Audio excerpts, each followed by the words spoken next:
Guys, wouldn't your wife or girlfriend love it if you treated her to the very best this Christmas? Now you can, with the world's softest pajamas by Pajamagram. Created by a team of pajama experts, the world's softest PJs are lighter than a cloud, softer than a bunny, like cashmere, only better. She'll love how heavenly they feel. Includes free gift packaging and Christmas delivery is guaranteed. So visit pajamagram.com or call 1-800-GIVE-PJs.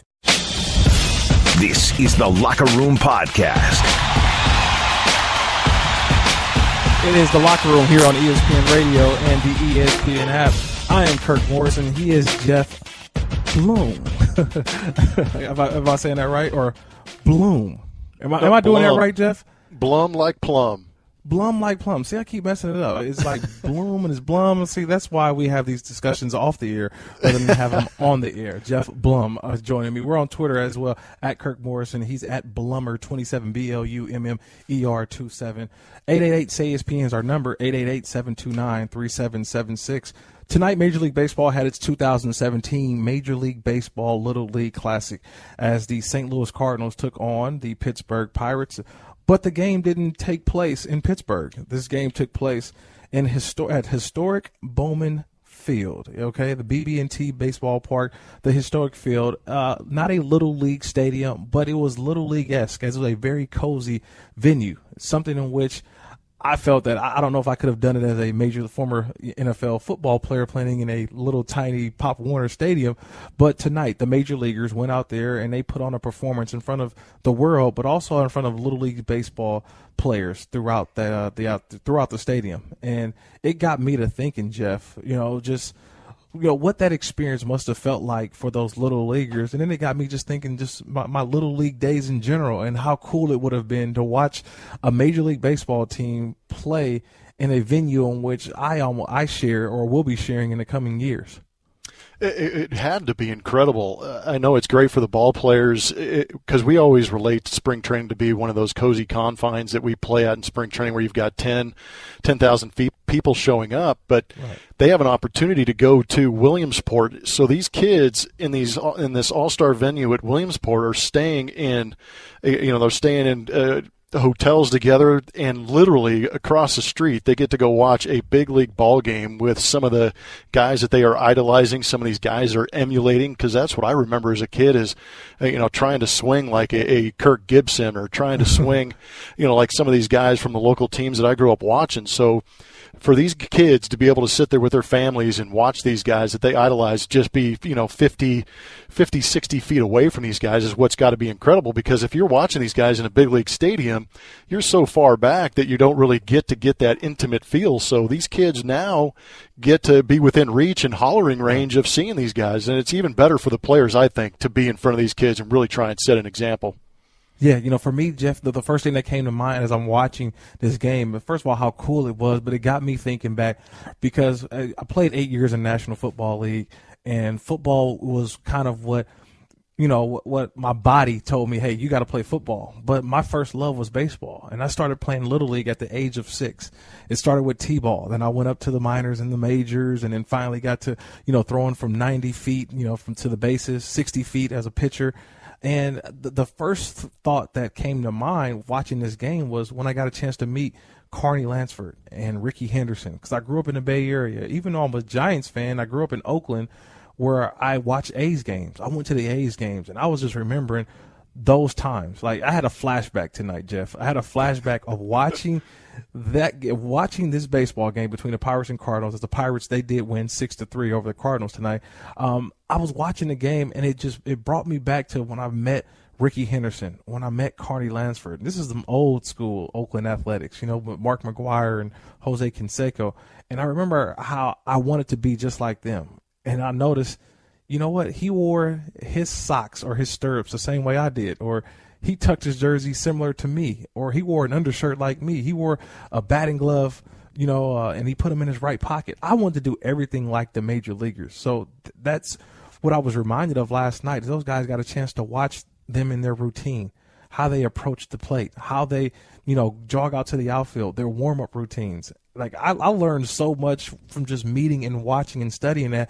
And I can't imagine what those kids saw tonight. And so I guess kudos to ESPN, the Little League World Series, on a job well done, because you can just watch those kids' faces. And it just reminded me of when I was a kid, Geoff. I know, what position did you play in Little League growing up? Were you always just been an infielder? Did you pitch a little bit? What did you do?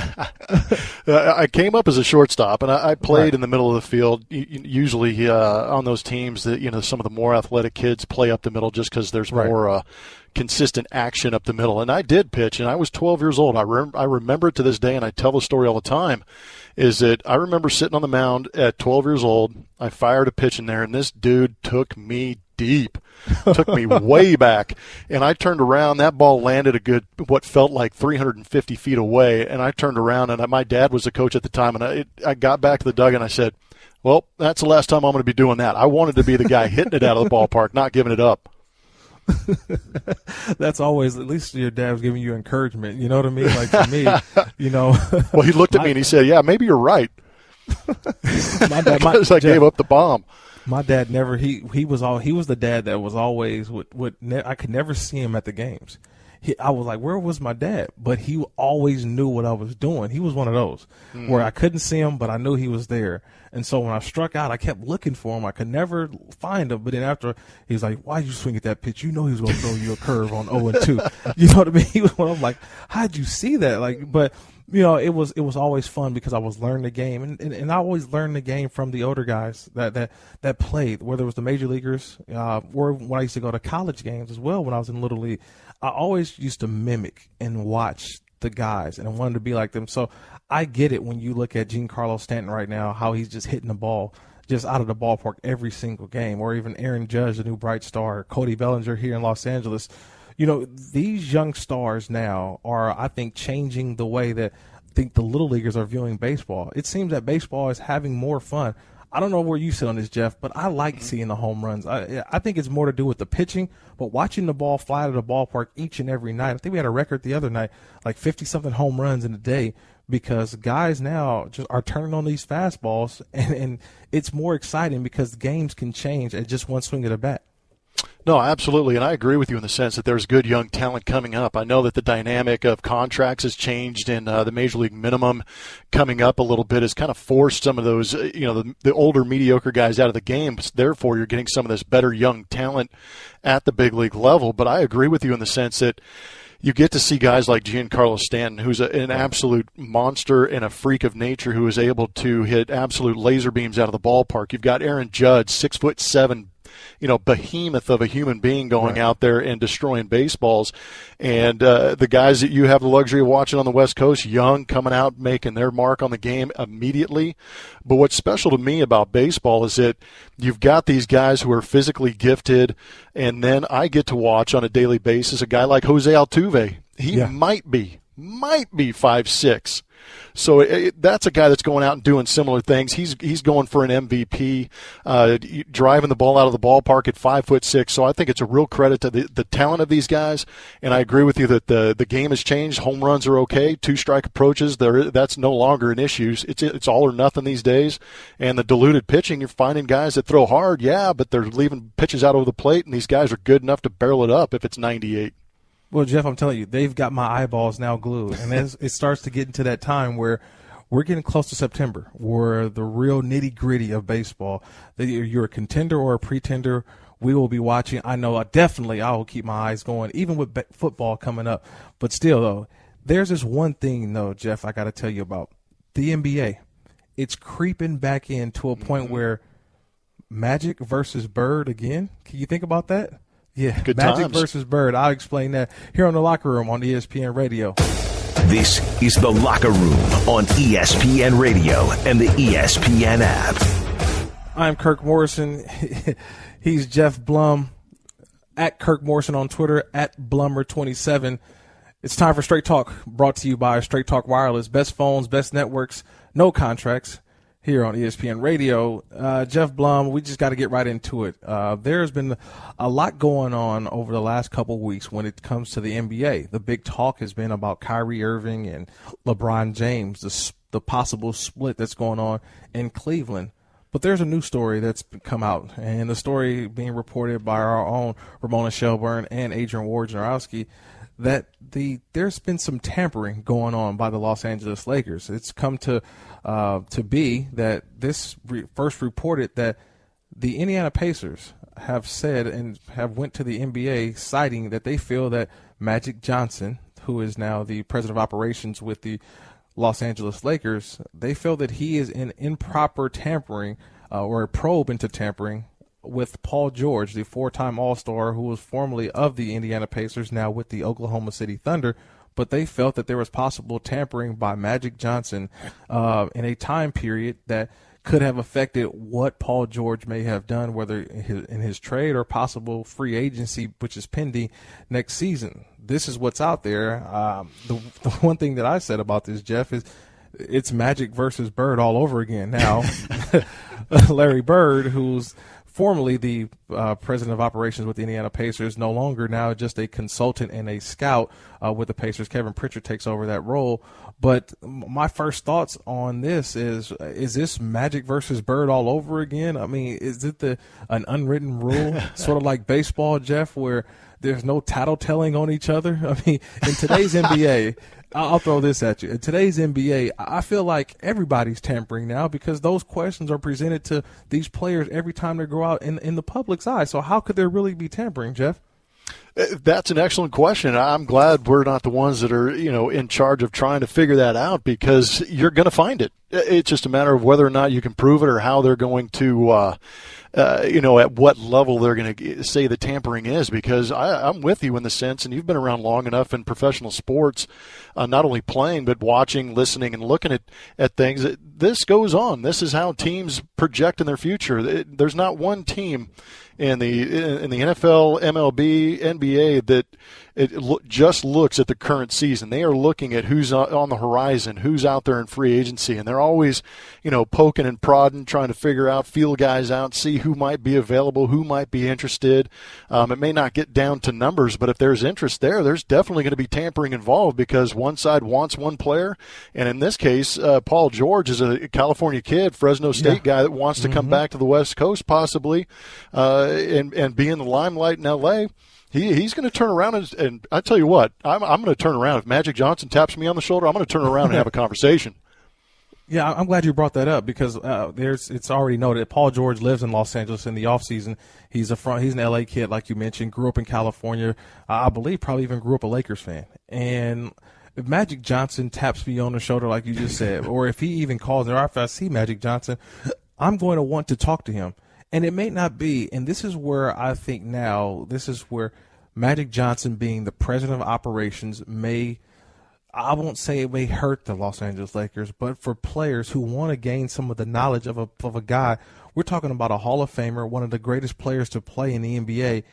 If I'm a player and I want to get some advice from Magic Johnson, if I'm Paul George, I can't talk to Magic.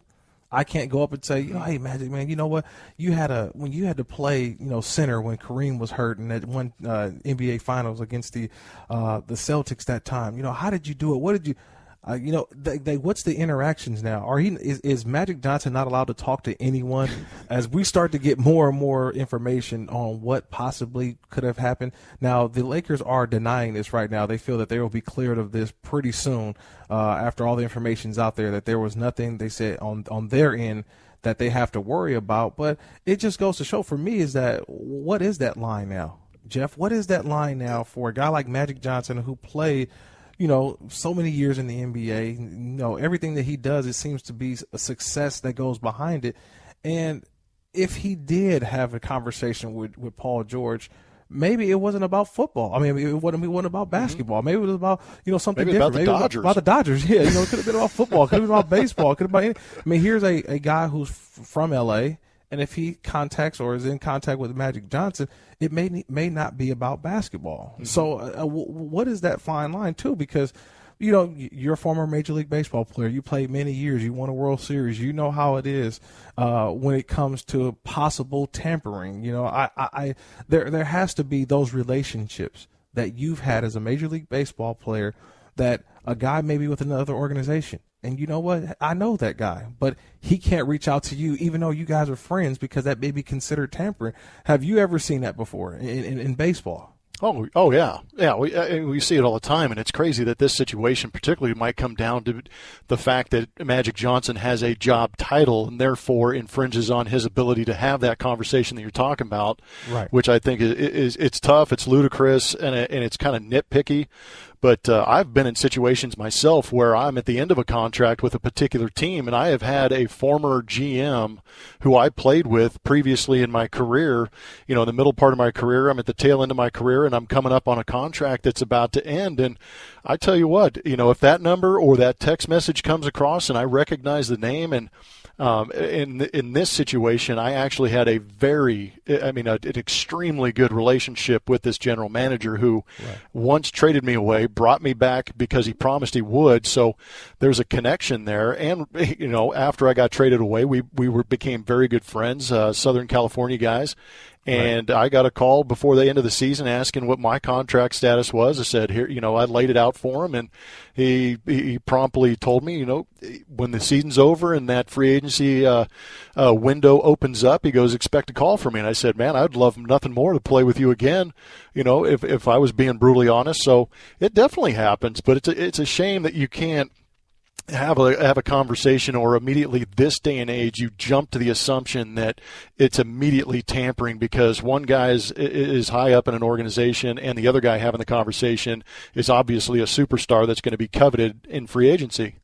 Yeah, it's I know it's widespread, and I think for Indiana and the Pacers organization to bring this to the NBA, they may have some. Yes, that's the odd part. Maybe they have something, or they may be having buyer's remorse as they gave up, Paul George in a trade to the Oklahoma City Thunder for Victor Oladipo and I think Sabonis, who, people say they could have got more. Could they be having buyer's remorse and say that ultimately they may be doing what Paul George wanted the whole time? Because he's already been outwardly saying, I want to be a Los Angeles Laker.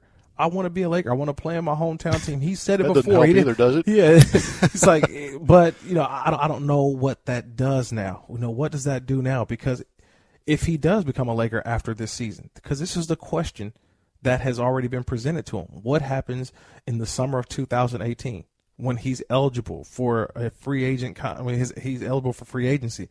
And if he goes to Los Angeles, what will the NBA say then? So this is actually, it may be small right now, Geoff, as it's kind of just coming out, but this could be a huge deal because we're now talking about the future of the Los Angeles Lakers.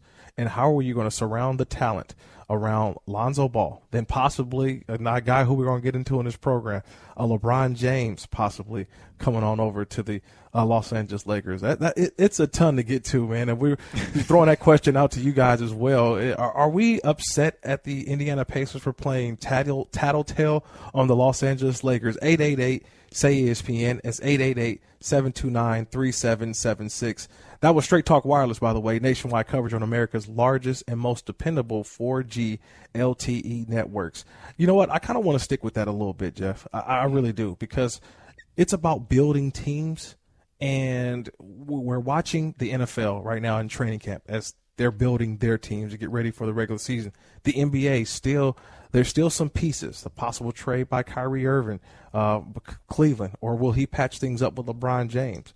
What happens in summer 2018? That's why I think this story is going to be big come tomorrow when everybody starts to pick it up and you start to figure and connect the dots. So that's why I want to stay with that just a little bit. This is The Locker Room on ESPN Radio and the ESPN app. My whole career I've always been, kind of the people's champ in the locker room. This is The Locker Room on ESPN Radio and the ESPN app. You got to go out there and earn their respect from the guys in the locker room.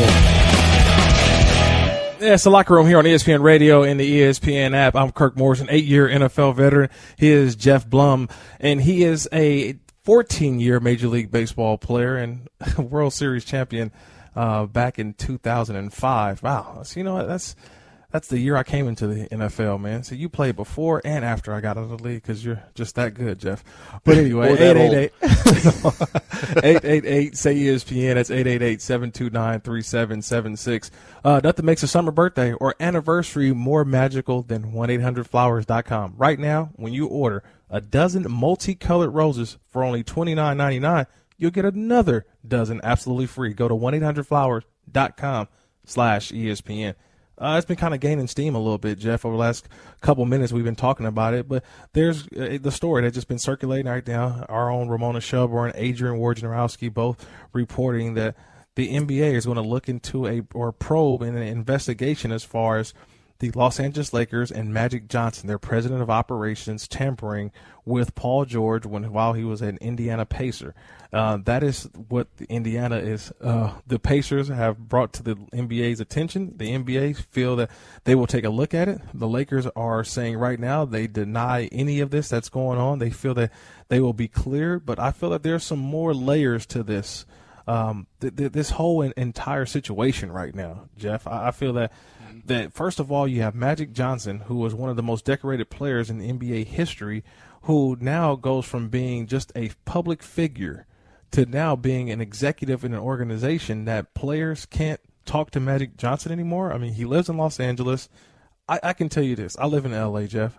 I go down the street and I run into an NBA player like every day. I mean, they all live out here. So if you're in connection and all of a sudden you see Magic Johnson, am I supposed to turn the other way? Am I say, oh, there goes Magic, I got to move because I can't talk to him because I may get in trouble? So I think that's where I am with that. But, I don't know how to look at this situation any differently, Geoff. You've interacted with general managers and people like that outside of the game. Do you just turn away from them, or do you continue to talk to them a little bit? Just say, hey, how you doing? How's the family? I mean, you've played a long time in the major leagues. I think there's a common courtesy behind that. There is. Shoot, half the time I was talking to GMs, it was because I was trying to be nice enough to them because I thought I might need a job down the line. But you do establish these relationships, and I think it would be a shame, number one, if you can't talk to a guy like Magic Johnson, who obviously is trying to promote just the brand of NBA with his presence, and then all of a sudden you get slapped with a label from the Los Angeles Lakers and you are a one-team guy, and that says you can't talk to him. That being said, how about Magic Johnson? Got to give Magic Johnson enough credit, too, to understand that when he does or is approached by opposing players or other guys around the NBA, that there's going to be this stigma of, okay, now I have a label of being a Los Angeles Laker employee, so anybody I talk to, there's the potential for that tampering label to be put on there. But it's so hard these days because with the loyalty in the game is pretty much gone. You're going wherever the contract is and wherever the money is. So these guys know everybody.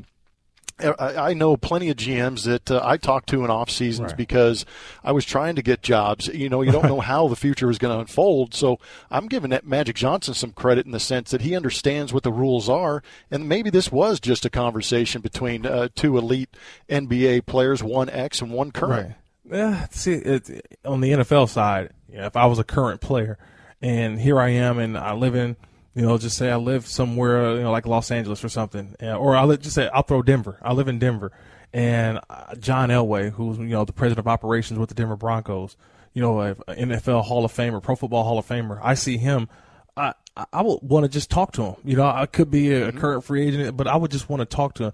Well, people consider that tampering because I was possibly a free agent. I would say, hey, would you ever thought about me coming over to Denver if I had the opportunity? He's I can't even talk to you about that. I'm like, come on, man. Would. Like that's to me. I mean, I understand that there's a fine line between that, but we all know what's at stake. And with the Los Angeles Lakers, they've got a ton of cap room. They've got Lonzo Ball, who they just drafted, to go along with possibilities of LeBron James, who maybe his last year in Cleveland, coming over to the Los Angeles Lakers next year, possibly Paul George. I mean, this is why I think this news is so big. And you know what? I think people understand that. That's why we got some listeners out there who want to get on. 888-SAY-ESPN, 888-729-3776. Let's go to Trip, listening out there in Phoenix on the ESPN app. What's up, Trip? Hey, guys. Thanks for taking the call. I was just going to say, and I'm not even a famous athlete, and if Magic came up and talked to me, I'd talk to him too, so I get what you're saying there. Believe it. Yeah. So, but it seems to me the Pacers are one of those teams that seem to make these head-scratcher moves. Like you look at back when they fired off Frank Vogel, when they were relevant every year when they had Vogel, and they've since just dipped off every year without him. And then they turn around and they make this trade, and I think when anybody saw this trade, you kind of looked at what they got in return and thought, are we missing something? Like, did Oladipo do something special in the off season we didn't know about, or what happened here? It just didn't seem like a great trade this way either. So anyway, that was it. That's all. It seems like they're kind of complaining about this now that they maybe realize that they didn't make such a good trade there. No, I appreciate the phone call, Trip. Yeah, I think that's the one thing, Geoff, that people have seen, that this organization has made some mistakes. They let Frank Vogel go because I think Larry Bird felt that they had already reached the max with him. They couldn't get any more out of that coach, and they wanted to change, and they brought in Nate McMillan to hopefully come in and change the outlook. But to that caller, to Tripp's point, this seems to be a team or an organization that they make decisions and then make excuses afterward. That trade by them for Paul, to let Paul George go, we understand that he needed to be traded. We understand that because you don't want to be left with nothing. But for what they got, I really believe that they really dropped the ball on that one. How do you see that, Geoff? I think there probably is some buyer's remorse or trade remorse in that, maybe hoping they have the receipt to go back and, make the exchange and get him back. But, just in looking at this and trying to kind of get internal with the whole thing, right, it's almost as if obviously the Los Angeles Lakers, let's look at it as far as a market is concerned. Los Angeles, right, major market team. Indiana, not a major market team. So they're trying to make moves as far as trades to get younger talent back or maybe get some guys that analytically fit their system and help them compete. But they lost a major piece as far as marketing in the sense of Indiana, where Paul George, he was the man. Granted, they couldn't put the pieces around him, right, but he was still a marketable athlete that was going to bring tickets in, and now they've lost it. Yeah, you've lost it. You lost the guy who's been the face of your organization over the last couple of years. So, yeah, you may be trying to save face. We'll see what happens. Like I said, the Lakers are saying that they had nothing to do with this. This is completely false, but we'll get more information over the next couple of days as Los Angeles Lakers saying Magic Johnson didn't do anything. We'll find out soon. But this weekend was week 2 of the NFL and its preseason, and the anthem protests were still at the forefront. But we saw some things a little bit different. This is The Locker Room on ESPN Radio and the ESPN app.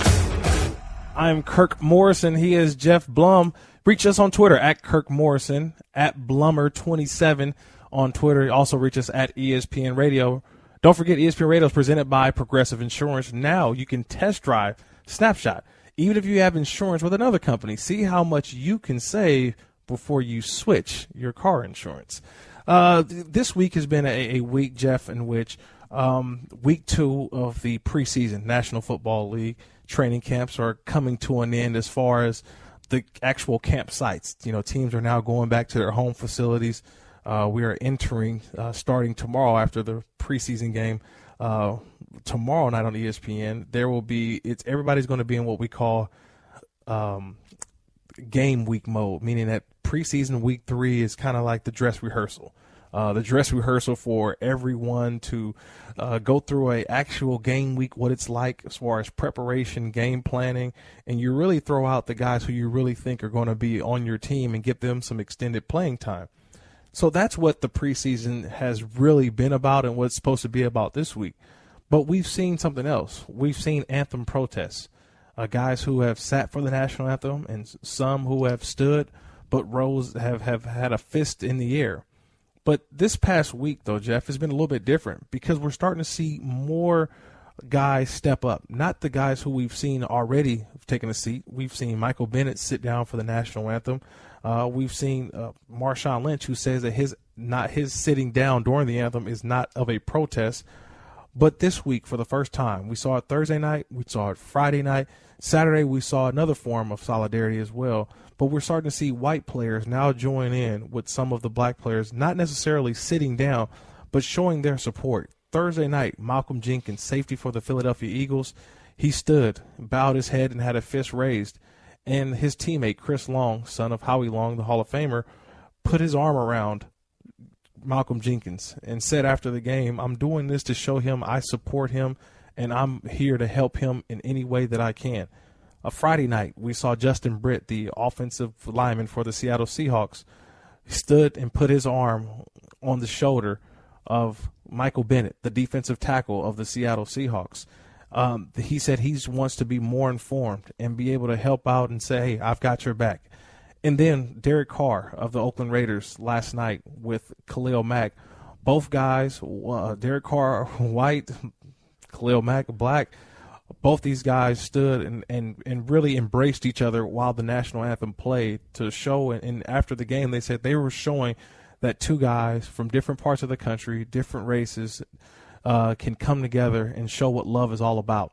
So as I bring that up, Geoff, you're seeing now that that players are starting to move forward. That players are showing that, look, we're doing this, but we're doing this for a reason. We're doing this to start a conversation. We're doing this to inform, but we're not trying to disrespect the flag. And that's what I think that is coming out of this.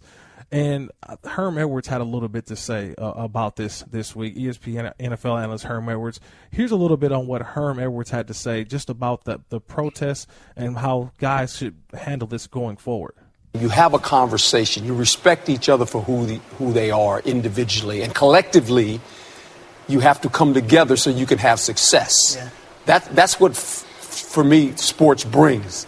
Because everyone walks in the huddle from different parts of America. It doesn't matter. He's your teammate. You might not agree, but you respect each other. Mm-hmm. You know, Geoff, and that was Herm Edwards right there. But, Geoff, you played Major League Baseball for 14-plus years. You've been on some teams. You've had to play, and I always say this, for me being in the NFL, you know, obviously it's an American sport where you play primarily with guys who, you know, played in the United States and in one of the states and went to college, and you get to the NFL. Major League Baseball, you're not just playing with guys who are from the States, but from all around the country, from different countries, different parts of the world, to where you come together and you guys talk about things differently. You guys have different beliefs. How did that go in the locker rooms that you were a part of, to where, you know what, they may not agree with what you do, but you may not agree with some things that they did, but you still came together and you still had that conversation. How did you go through that being a Major League Baseball player?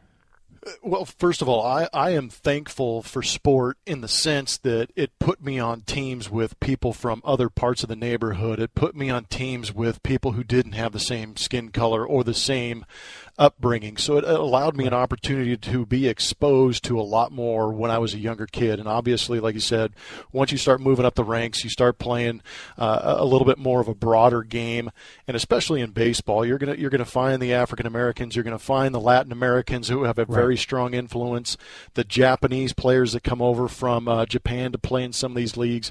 So you get an idea of where everybody has come from. And I love what Herm said about respect, because you have to respect that guy. You're not going to be able to sit in the same clubhouse or locker room with this guy if you don't respect him and go out and play hard for these guys.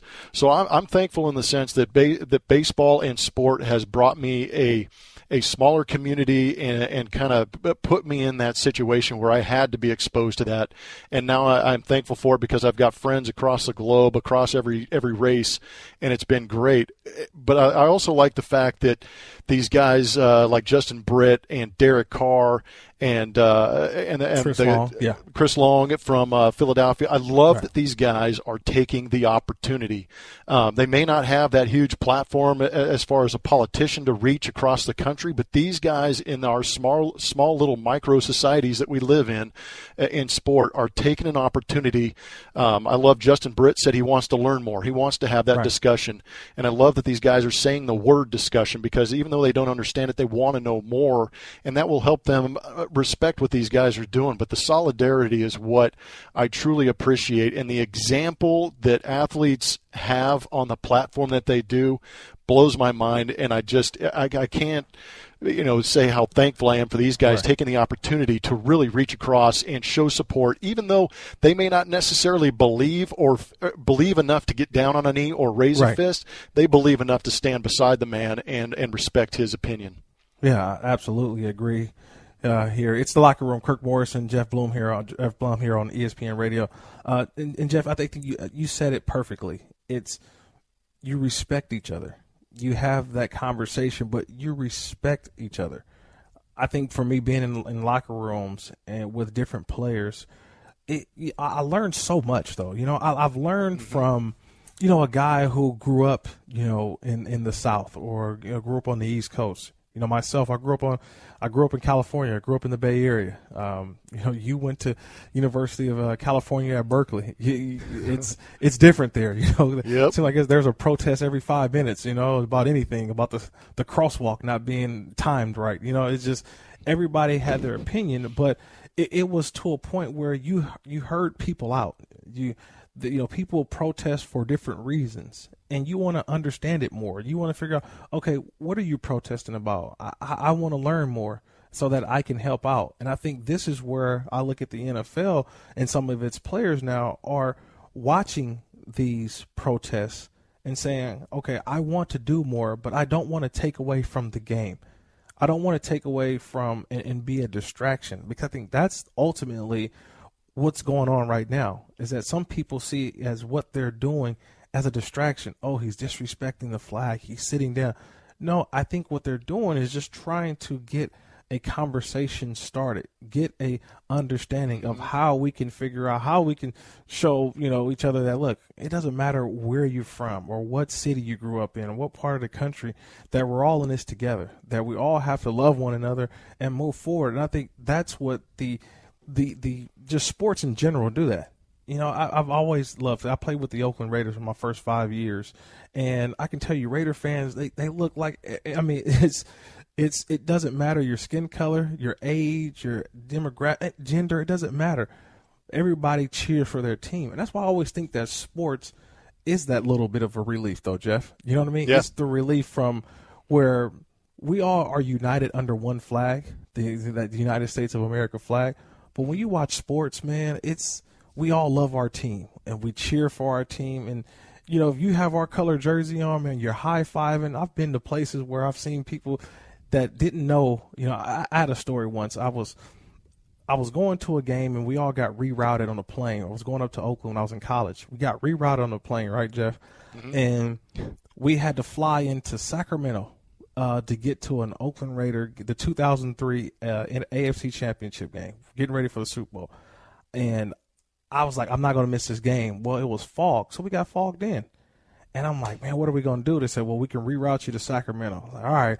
So me and my buddy were like, we're going to Sacramento, but how are we going to get from Sacramento all the way to Oakland? Man, we had our Raider gear on, our jerseys. And ain't nothing going to stop you. Yeah, we're like, where are we going to get there? But it was other people who had to do the same thing. And they looked at all of us and said, hey, man, you guys all going to Oakland? It's like, yeah. He said, why don't you guys just hop in with us? And I didn't. I mean, it was just all different races. I think it was another black guy, a white guy, a Mexican guy. I mean, we did not know each other at all. We had literally met in the terminal when everybody was like, hey, man, who's all going to Oakland? And we went, he rented a car and we all chipped in. Everybody chipped in about like $15 or something like that. We rented a car, drove to Oakland with 5 different strangers. I'd never met them before, Jeff. And to me, it just kind of showed me what sports can do, what the love can do. And that's, to me, is what I'm seeing from some of the players now who are actually showing their sign of solidarity, saying, hey, we're in this together. I want to learn more. I want to know more, but I don't want to dislike you for nothing that you're doing. I want to learn why you're doing it, and hopefully I can help. And I think that's what's going to make these anthem protests, I think, more valid for the people out there to say, you know what, I get it. I understand why, and I need to educate myself just a little bit more. So I think that's my spill on it, man. I hope I had to get off my soapbox for a little bit, but I do get emotional when you talk about it a little bit, because I think sports has made us to where we've had to have that conversation so many times. But there's another conversation on too, Jeff. There's a conversation that happens on the baseball diamond, the NFL, and even the NBA. It's officiating. And officiating so far this week, the umpires in Major League Baseball, they were actually protesting. They were protesting because of abusive player behavior. Yeah. We'll discuss that next here on The Locker Room. Kirk Morrison and Geoff Blum here on ESPN Radio. This is The Locker Room on ESPN Radio and the ESPN app. My whole career I've always been, kind of the people's champ in the locker room. It's the Locker Room here on ESPN Radio, the ESPN app. Kirk Morrison, Geoff Blum here. Little interesting discussion we were having off air of just talking about stories in which, you think that they could be a movie. My story that I just talked about a little bit earlier about uniting with people I'd never met before just because of the jersey I had on and how those jerseys unite people. But there's a story I was kind of looking at a little bit earlier, and I said, Major League Baseball umpires protesting. I said, wait, and I kind of scratched my head and said, why would the umpires be protesting? What would they be protesting about? Protesting about, abusive language from players. The one thing that I've known, and Geoff Blum, you've played 14 years in the Major League Baseball World Series champ. You've had your time with umpires and being around them. But I think you're like me in the fact that aren't umpires and officials supposed to have the toughest skin in the world? Like, you're supposed to be able to say things to them that literally should reflect off of them as if they were a Marvel comic character. So when you heard that the umpires in Major League Baseball were doing a sort of a silent protest, I believe they were wearing wristbands in order to get people's attention that they were being abused by players verbally, not physically, but verbally. What was the first thing that you thought of? Sticks and stones may break my bones, but words will never hurt me. I don't know. But you're right. When everybody thinks about, baseball and arguments, what is the typical scene you see? It's a player or a manager finger in the face of the umpire, saying whatever he has to say, kicking dirt on him. A lot of it is theatrics, but a lot of it is anger at the situation. But I'm with you. I thought that was a great analogy. These guys are supposed to be able to, take a verbal beating and throw those guys out of the game if it warrants and get rid of them. But here recently in the last week, we've had a couple of incidences between Joe West and Adrian Beltre of the Texas Rangers.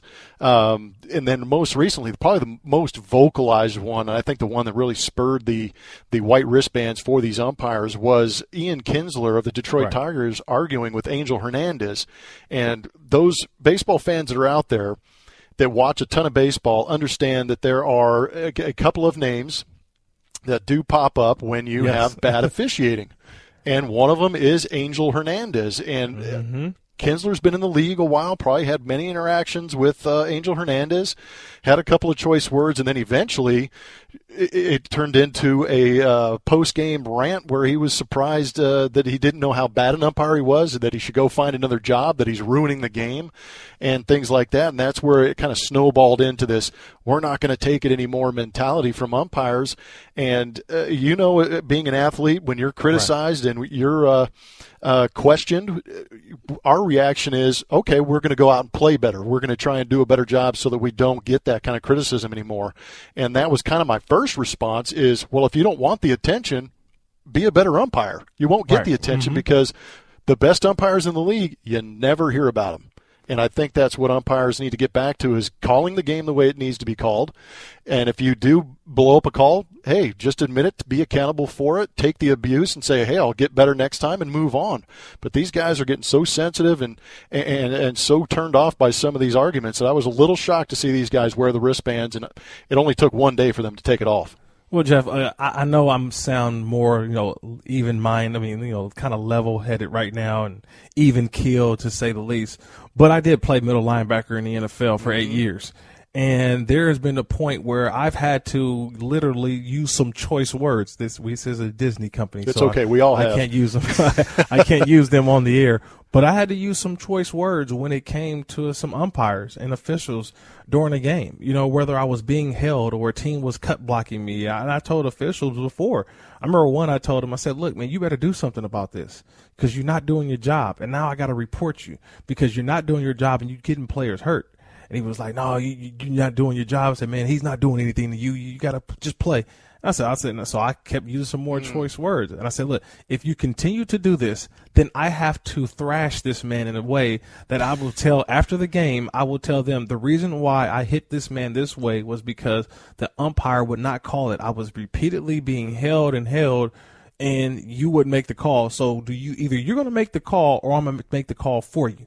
And so he kind of backed off a little bit. We kind of had our interactions, but I think those are some of the conversations that you have to have with officials. But I've always said before too, though, you want to talk to them before the game. And Geoff, I know you know different umpires, you know their strike zone. Hey, how you calling it today? I've always been a guy. I didn't lobby the officials, but I want to. Hey, how we calling it? And I've had coaches would that we would in a meeting during the week. He would say, hey, fellas, this is the crew that we have this week. Mm-hmm. This guy right here, he calls a lot of personal foul penalties. Hey, this crew leads the NFL in holding penalty.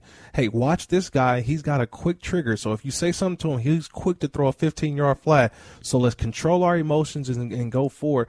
I think baseball players should know who they're dealing with. And I think umpires should know who they're dealing with, too. So you shouldn't say we're getting abused verbally. You should know who you're dealing with and just say, hey, let's not have this conversation here. I thought you were out, or you know what, that was a strike in my opinion. Let's move on. Yeah, and you're exactly right. I'm glad you brought it up because, we call it scouting reports. Let's be honest, their reputations.